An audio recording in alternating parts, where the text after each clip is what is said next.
पश्चात जो कि अभी लक्ष्मी दीदी आई थी और उन्होंने मोबाइल पे अपना विचार प्रस्तुत किया, उसके पश्चात मैं आप रानी झांसी सदन से हमारे युग भैया हैं और मैं चाहूंगी कि वो मंच पे आए और अपने विचार प्रस्तुत करें।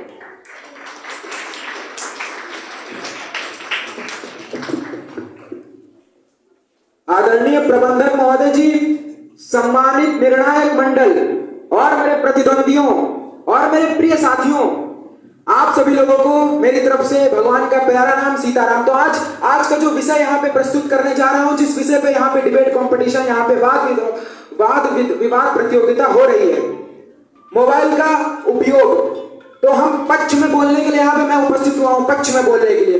तो देखिए, इस मोबाइल ने ही आज एजुकेशन सिस्टम में वो रिवोल्यूशन लाया है, वो क्रांति लाई है, जिससे हर गरीब बच्चा भी ऊंचे स्थानों पर, ऊंचे पदों पर पहुंचने के सपने देख सकता है। 2017 में अलख पांडे नाम के व्यक्ति ने एक 7,000 रुपए के मोबाइल को सामने रखकर वीडियो बनाना स्टार्ट किया और आज फिजिक्स वाला नाम की कंपनी पूरे भारत में खड़ी कर दी, जिससे क्रांति आ गई पूरे भारत में। और एक बात और मैं कहना चाहता हूं आप लोगों से कि कोटा राजस्थान कोटा में बच्चों को भेजा जाता था वहां पे पढ़ाई करने के लिए। बच्चे 10th पास करके बच्चे वहां जाते थे पढ़ाई करने। छोटे से बच्चे होते थे 15 साल के, 14 साल के, वो बच्चे नीट की तैयारी करने के लिए अगर कोटा राजस्थान जाते थे, वहां वो इतना कॉम्पिटिटिव माहौल देख के वो इतना घबरा जाते थे। एक तो घर वालों का इतना प्रेशर कि इतना लाखों रुपए फीस भर के घर वालों ने उनको वहां भेजा है उनको पढ़ाई करने के लिए, और वहां कॉम्पिटिटिव माहौल देख के उस 15 साल का बच्चा, वो केवल उसको पंखा दिखता था कि मैं पंखे पे फांसी लगा लेता हूं, अपने प्राण त्याग देता हूं, उसको यही दिखता था केवल। लेकिन आज वो गरीब माता पिता भी सपना देख सकते हैं कि हाँ, मेरा बेटा उस 4,000 रुपए के कोर्स से भी नीट क्रैक कर सकता है, जेईई क्रैक कर सकता है, बड़े से बड़े ऊंचे स्थानों पर जा सकता है। और दूसरी चीज मैं आप लोगों को बता दूं, दूसरी चीज, आज एक महान संत प्रेमानंद जी महाराज ने इसी फोन के दम पे बैठ के, वृंदावन में बैठ के पूरे दुनिया को हिला डाला, पूरे दुनिया में क्रांति ला दी।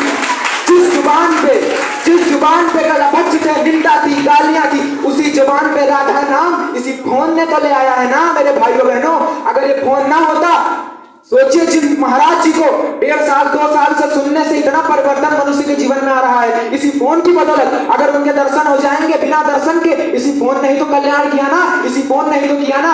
आज अगर बच्चा डिप्रेशन में जा रहा है, बच्चा परेशान हो रहा है, और अगर उसके माता पिता कहते हैं ना, माता पिता अगर सही उपयोग उसका मोबाइल का उसको एक बार सिखा दे कि बेटा तुम इससे गलत चीजें मत देखो, तुम इसका सही उपयोग करो, समय पर उठो, समय पर सो, अपने कर्तव्य का पालन करो, अपने पुरुषार्थ का पालन करो, और जब समय आए तो संतों का श्रवण करो और अपने पढ़ाई को, कार्य को आगे बढ़ाओ। तो जहां पे अगर बच्चा डिप्रेशन में जा रहा होगा, अगर बच्चा गलत हरकतों में जा रहा होगा, तो उन्हीं संतों की कृपा से इसी फोन की दम पे वो सुधर जाएगा, इसी फोन के दम पे वो अपने लक्ष्य को प्राप्त करेगा, इसी फोन के दम पे उच्च से उच्च स्थानों को भी प्राप्त कर सकता है। और एक बात और कहना चाहूंगा आप लोगों से, एक बात और सबसे आवश्यक बात जो कहना चाहता हूं कि अगर आज ये फोन ना होता ना, अगर आज ये फोन ना होता, तो वो गरीब माँ वो सपना ना देख पाती कि मेरा बेटा आज उस उच्च स्थान पर पहुंच सकता है। वो भी अपने सपनों को कुंठित मानसिकता के साथ, दबी हुई, कुचली हुई मानसिकता में रह जाती, दब के रह जाती। वो भी ना सपना देख पाती कि मेरा बेटा भी कभी उन बड़े बड़े लोगों की तरह बड़े बड़े कोचिंग में पढ़ पाएगा, बड़े बड़े जगह पे जा पाएगा। लेकिन आज बच्चा 4 दीवारों के बीच में बैठ के आज वो बड़े से बड़े स्थान को 6 महीने कमरा में पढ़ेगा और 6 महीने बाद कुछ बन के निकलेगा, इसी फोन के दम पे, इसी मोबाइल के दम पे, जिसका हमारे प्रतिद्वंदी इतना विरोध कर रहे हैं। अगर ये फोन ना होता ना, तो आज यहाँ खड़े ना होते। सामने समक्ष रिकॉर्डिंग चल रही है, वो भी इसी फोन में चल रही है, रिकॉर्डिंग भी फोन में चल रही है, समस्त कार्य इसी फोन से चल रहे हैं। तो फोन ना होता तो कुछ भी संभव ना होता। और अगर फोन है आज की डेट में, अगर आज फोन है आज की डेट में, तो सबसे बड़ा इससे यही फायदा है कि अपनी मानसिकता को, कुंठित मानसिकता को महान मानसिकता में परिवर्तित किया जा सकता है, इसी फोन के दम पे, इसी मोबाइल के दम पे। आज जब प्रेमानंद जी महाराज जब बोलना चालू करते, उन्होंने ही कहा था, कहते हैं ना, सुमत कुमत सबके उड़ रहे हैं। भाई अच्छाई बुराई तो सबके पास होती है ना, तो अगर अच्छा उपयोग कर लेंगे तो उससे बहुत ऊंचे स्थानों पर पहुंच जाएंगे, बुरा उपयोग करेंगे तो नाश तो निश्चित है ना, नाश तो हर। अब देखिए, सुमत कुमत सबके उड़ रहे हैं, अब अच्छा उपयोग करेंगे तो क्या होगा, अच्छे उपयोग से क्या होगा, जहां सुमति तहां संपत्ति ना नारे, भयानक प्रकार की समस्याएं खत्म और संपत्ति ही संपत्ति लुट जाएगी। अगर अच्छा उपयोग करना सीख गए फोन का अच्छा उपयोग करिए ना। आप क्यों अपनी इस तरह, तो आज भारत का जो सम्मान पूरे विश्व में हो रहा है, क्यों हो रहा है भारत का सम्मान? क्योंकि भारतवासियों ने, आज भारत के पास परमाणु बम है, उससे तो बड़ा हानि होती है, उससे बड़ा जन का बहुत नाश होता है, मनुष्य का नाश होता है। लेकिन आज उसी परमाणु के दम पे लोग बड़े अपने उस शब्द को उच्चारित नहीं करना चाहिए। अब अपनी मर्यादा में, अपनी औकात में रह के बात करते हैं। ये शब्द तो उचित नहीं रहेगा बोला, लेकिन अपनी मर्यादा में रहते हैं। अपनी मर्यादा में इसलिए रहते हैं क्योंकि भारत आज एक शक्तिशाली देश है।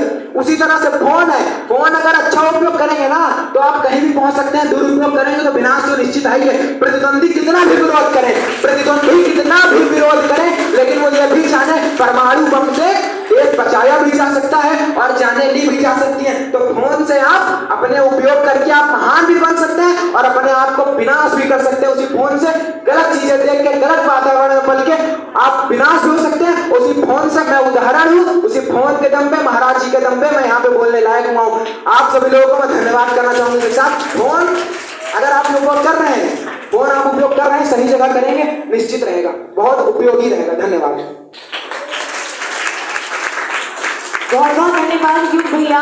देखिए, अगर आपके पास आत्मविश्वास है तो शब्दों का भंडार है, अगर आत्मविश्वास नहीं है तो शब्दों के भंडार आपके पास नहीं होंगे। तो आत्मविश्वास बनाने के लिए एक बार जोरदार तालियों के साथ युग भैया का प्रोत्साहन के लिए आप तालियां बजाते रहेंगे।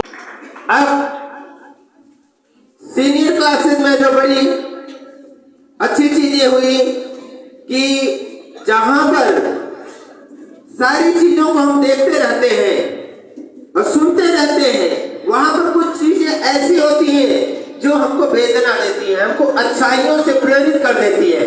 और वो अच्छाइयां जो हमारे सामने आती है तो वो ये बताती है कि किस प्रकार से हमें बोलने की शैली रखना चाहिए। और अच्छा बोलने के लिए पक्ष में रानी झांसी हाउस के युग भैया को जोरदार तालियों के साथ स्वागत हो रहा है। सबसे अच्छा और सबसे प्रभावित करने वाला डिबेट कंपटीशन में सबसे अच्छा प्रभावित करने वाली बातें अपनी इन्होंने रखी, अपनी शैली में रखी और उसका उदाहरण भी पेश किया। उदाहरण जैसे टीचर पढ़ाता है, एग्जाम्पल बताता है, अच्छा बता देगा तो बच्चे को समझ आ जाएगा, ऐसे इन्होंने ऐसे उदाहरण दिए कि वास्तविक रूप में वो चीजें दिख रही होती है। तो विवाह प्रतियोगिता में यही चीज देखी जाती है जो आज के जीवन में हमारे समक्ष दिख रही है, उसी को प्रथम स्थान मिलता है। और जो अच्छा होता है, जो दिख रहा होता है, उसी मिलता है। तो भैया के लिए जोरदार तालियां प्रथम स्थान के। इस प्रकार से विधायक मंडल के द्वारा लिया गया निर्णय सभी बच्चों को मान्य हुआ और सभी बच्चे अपने स्थान को पा चुके हैं।